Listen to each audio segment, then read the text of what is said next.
My name is Vanessa Agudelo. I use she, or they pronouns. I'm running as a candidate for State Assembly here in District 95, which goes as far down as Austining, including a portion of Briarcliff Manor, comes up encompassing all of Cortland, Peekskill, half of Yorktown. The district here is very diverse, especially here in the city of Peekskill, where we're at right now, the city I grew up in. We're facing a number of issues, including the housing crisis. Peekskill particularly has one of the highest, or has the highest population of tenants who are considered cost burdened in Westchester County, meaning that they're paying way more than they should be for housing. We're, a district along the Hudson River. We're also environmental justice communities, so we've been carrying a very heavy burden in terms of environmental injustice with the Wheelbreeder, which is right behind us, which is the #1 polluter in Westchester County by 6 times, and people don't realize that. And it's folks from all over the tri-state area, people in Jersey, people out in Greenwich, Connecticut, truck over their garbage, have it brought over here to Peekskill, and then burnt right in our backyard. There's a lot at stake, but there's also opportunity for us not to be defined by our past, and to finally demand the kind of justice that our community should finally see in terms of housing, in terms of healthcare, in terms of the environment.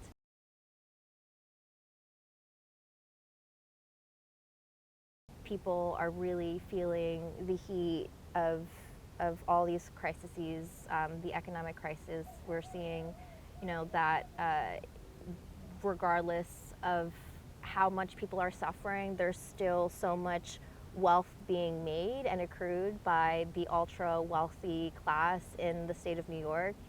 Just thinking about the fact that during the pandemic, we lost like 1/10 of our workforce across the state. Like, those jobs completely vanished. Like, all those people who lost their income, who lost their health care, who are, still facing the threat of eviction and are, so behind on just in a hole of debt in many ways. And then you have these people who during this very hard time were just able to make so much money. And the workers who essentially created that wealth are seeing none of it. And this is a story that we keep seeing time and time again, and I think the pandemic has shown a light on that, and I think we're at a moment in time where something has got to give. We need someone who's going to be in office, who's going to act with that urgency, and also understand the power of collective action, and that us as representatives are just a vehicle of that, and that we need to mobilize the people as well in order to get these big demands and these transformative policies through. Yeah, I mean, I'm a co-founder of my Hudson Valley Democratic Socialist of America chapter here. Back when we were one big chapter that extended everything outside of the city up to everything under Albany. It's been very beautiful to be part of this community of people who are so dedicated and committed to this vision of a future where all of us can thrive, where we have a society that's democratically driven. Being endorsed as a DSA candidate makes that vision clear for the people who see me running in this election. There has to be a way in which we can all start to build solidarity around the struggle that we're facing, and that's this this wage slave dynamic that we have, that exists in our current economic system, and that we are trying to fight against, because it's just not, it's immoral, and it also long term just doesn't make sense for anyone, So I'm really proud to be running as a DSA endorsed candidate. I'm really proud to be running with the DSA. I'm so excited for Sarah Hanna's race too, because I think it's important that we start to have these allies everywhere. We can't just count on New York City votes anymore. We have to start making sure that this vision is also being spread in upstate New York, across the regions, and not just in the Hudson Valley, but also in Western New York, Central New York, the North Country, all over. and making sure that we're resonating with folks, meeting them where they're at, and having a vision that is truly statewide and not just like concentrated on how we can get votes in the city.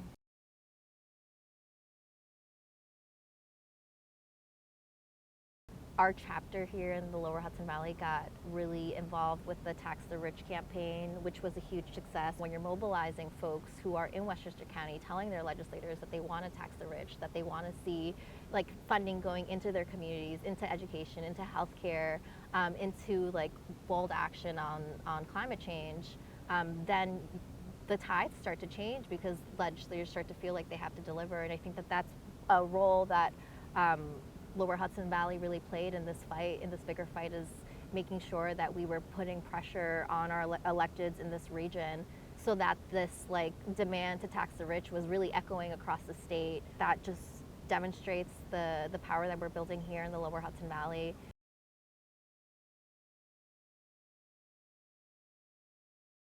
DSA here in the Hudson Valley, more specifically in the Lower Hudson Valley, is like very new, right? Like we just started in 2017, and so like there's been a lot of organizations that have been doing a ton of work in the past. So it's like making sure that we're connecting with those organizations, making sure that we're connecting with communities, that we're trying to build those relationships and build solidarity kind of with folks who are on the ground, instead of like coming in as like missionaries as like the number one goal. I think it's about more listening and learning and finding ways to build that common ground and that solidarity. People feel like this is the best it's going to get because it's been so bad, but when you start talking about the possibility of what can be, about a community in a world where like people have a like stable, safe, secure roof over their head, giving people their basic needs will allow them to fully like thrive and focus on building community and building with their families and being the best they can be.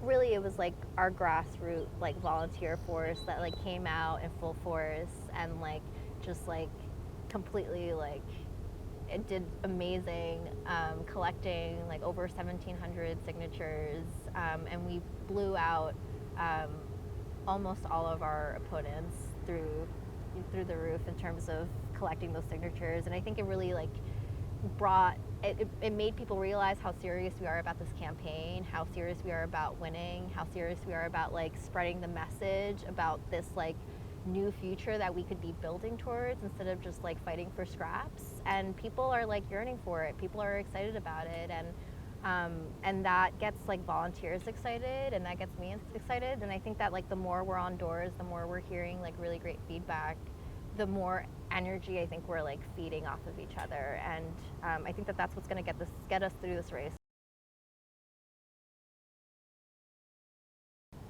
Well, I mean, I want to say like I think like I'm only as hopeful as I am because of the younger generations. If you're in it now, then you must be doing a lot right, is how I feel about it. As hard as it is for those of us now on the front lines to like push the boundaries of what people think is possible, like we're doing it to make it easier for other folks to push even further. And I think that that's important, and that's how I keep myself motivated, is like knowing that like I may not be able to like live to see all the great possibilities of what like socialism can bring, but like I can move us in that direction, and that to me is like worthwhile. You're doing great. Did I answer your question? Yeah. Okay. And to your chapter?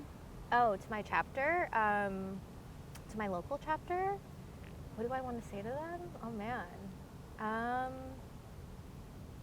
love you guys.